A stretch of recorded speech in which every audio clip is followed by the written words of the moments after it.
ligado no lance hoje para falar da nossa estreia na Conmebol Libertadores em Bogotá, estádio El Campín, altitude de mais ou menos 2.600 metros, Milionários 1, Flamengo também 1.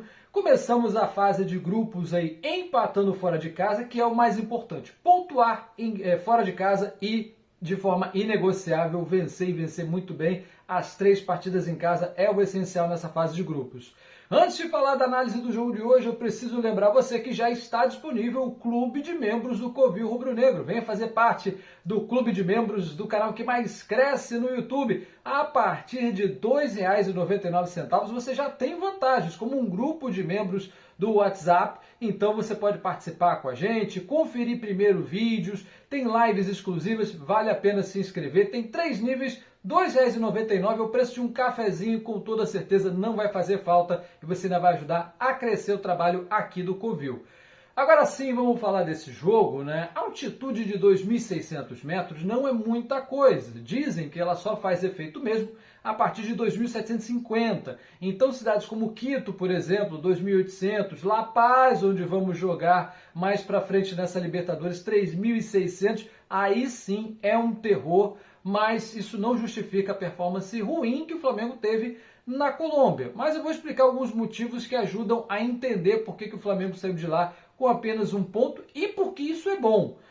O Rubro Negro teve alguns desfalques importantes, você deve se lembrar, o Wesley está com lesão muscular, Gerson ainda se recuperando, deve voltar ao longo desse mês de abril, o Gabigol suspenso e alguns jogadores com limite da fadiga muscular. Eu acho até que o Tite deveria ter poupado o Fabrício Bruno, porque ele vem de 4 jogos em 10 dias. Foi para a Europa, serviu a seleção brasileira, jogou as 2 partidas, voltou, jogou contra o Nova Iguaçu. Eu não teria escalado o Fabrício Bruno como titular. Eu teria entrado com o Léo Ortiz, mas o Tite conhece o elenco que tem, treina todo dia, ele sabe muito bem quem é que está na melhor condição física e quem não está.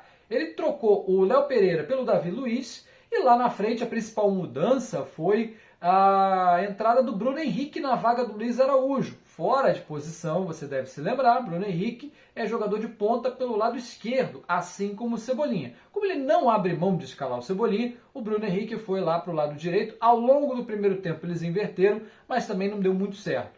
E a mudança no meio, essa sim que chamou mais atenção, foi o desfalque de última hora. O De La Cruz sentiu febre no hotel e foi poupado. Em seu lugar entrou o Igor Jesus. Então veja, a gente já saiu do primeiro tempo com o De La Cruz desfalcado, né? E o Igor Jesus. Você troca um meia de muita habilidade por um volante. E ele veio a trocar, já dando um spoiler aqui, o Alan no intervalo, né? Saiu o Igor Jesus, que realmente foi muito mal, e é um jogador que é volante, atuou ali meio que como segundo volante, meio que como meia, criando jogada também, mas ele não conseguiu se entender muito bem com o Arrascaeta, não está entrosado, e em seu lugar entrou o Alan, que também demorou a entrar um pouquinho no jogo, só lá para o meio do segundo tempo que o Alan teve uma atuação um pouco mais decente. Eu entendo o que o Tite quis fazer, né? Ele quis dar minutagem para uma galera. O Vinha também entrou no lugar do Ayrton Lucas, né? Logo de início, né? Saiu como titular. Ayrton Lucas até que nos últimos 10 dias, né? Se o Fabrício Bruno teve toda essa atividade, ele foi para a seleção brasileira, não jogou, só jogou contra o Nova Iguaçu, mas, de novo, vamos entender aqui que é uma experiência para dar mais minutagem para a galera. O Vinha, aliás, perdeu o gol feito da partida. Logo aos 5 minutos do primeiro tempo, cruzamento da direita, o Vinha, que é canhoto, a bola veio para o pé direito dele, o Pedro Vinha atrás, mas ele resolveu chutar, isolou, perdeu um gol assim, ó, maravilhoso, estava ali, ó, na cara do gol, e ele infelizmente acabou perdendo o que seria o primeiro gol do Mengão na partida. O primeiro tempo, aliás, foi horroroso. O Flamengo afobado lá atrás, sem meio de campo, como eu disse, o Igor Jesus apanhando da bola, e não era culpa dele, né? O garoto entrou ali de última hora, não tinha treinado nessa posição, e lá na frente, time apoiando muito pelo meio, sem jogar pelas pontas, né? Aproveitando os pontas, né? O jogo posicional do Tite, o time não conseguiu aplicar no primeiro tempo, e o Milionários ainda teve 13 finalizações, um time completamente perdido, e a gente só não saiu perdendo nos 45 minutos iniciais, porque o Milionários é muito ruim de pontaria. Eles têm um time bem encaixado, um time decente, mas chutam muito mal. Desses 13 chutes, só um realmente foi na direção do gol. Teve uma bola na trave também no primeiro tempo. No segundo tempo, como eu disse, o Tite começou a fazer algumas mudanças, mas elas demoraram a encaixar. E no momento em que o Milionários era muito melhor que o Flamengo, mas muito melhor, eles cometeram um pênalti infantil. O Arrascaeta lançado no meio pelo meio, na entrada da área, foi agarrado por um jogador que viria a ser expulso, porque o Arrascaeta estava na cara do gol, a chamada clara e manifesta possibilidade de gol. O zagueiro Vasquez trocou o gol do Flamengo pelo pênalti. Foi expulso, o VAR confirmou o cartão vermelho, e aí o Pedro foi lá e botou o Mengão na frente por volta ali dos 17, 18 do segundo tempo. Aí você pensa, 1-0 no placar, fora de casa, uma altitude ali fazendo alguma diferença, Mengão como jogador a mais, vamos brincar, né? Vamos passear. Nada disso. O que aconteceu foi que o Flamengo jogou pior com um atleta a mais em campo. O time do Milionário se reorganizou, fez as alterações certinhas e elas deram certo muito rápido. 1 minuto depois, o Flamengo foi pego desprevenido, 6 jogadores de linha dentro da área, inclusive 2 deles da pequena área, e deixaram o Ruiz, que tinha acabado de entrar, chutar, e o Rossi não teve a mínima chance. Muita gente na frente dele e o placar já estava escrito logo ali, aos 35 do segundo tempo. Só que desgraça é pouca, é bobagem, né? Como eu falei para você que o Flamengo está sofrendo com fadiga muscular e com lesões, o Varela se machucou ali por volta dos 42, 43 do segundo tempo.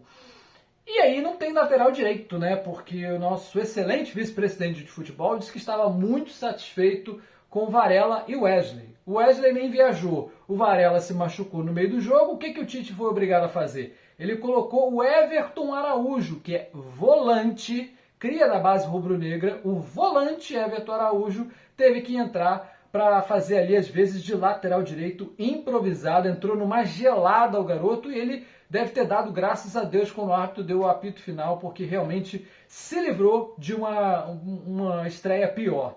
1-1, o Flamengo sai lambendo os beiços. Não vou fazer aqui o clima de terra arrasada que muita gente fez. Teve gente que chamou de vexame o Flamengo ter empatado fora de casa, com ali um princípio de altitude e o melhor adversário do grupo. Eu acho o Milionários mais forte do que o Bolívar.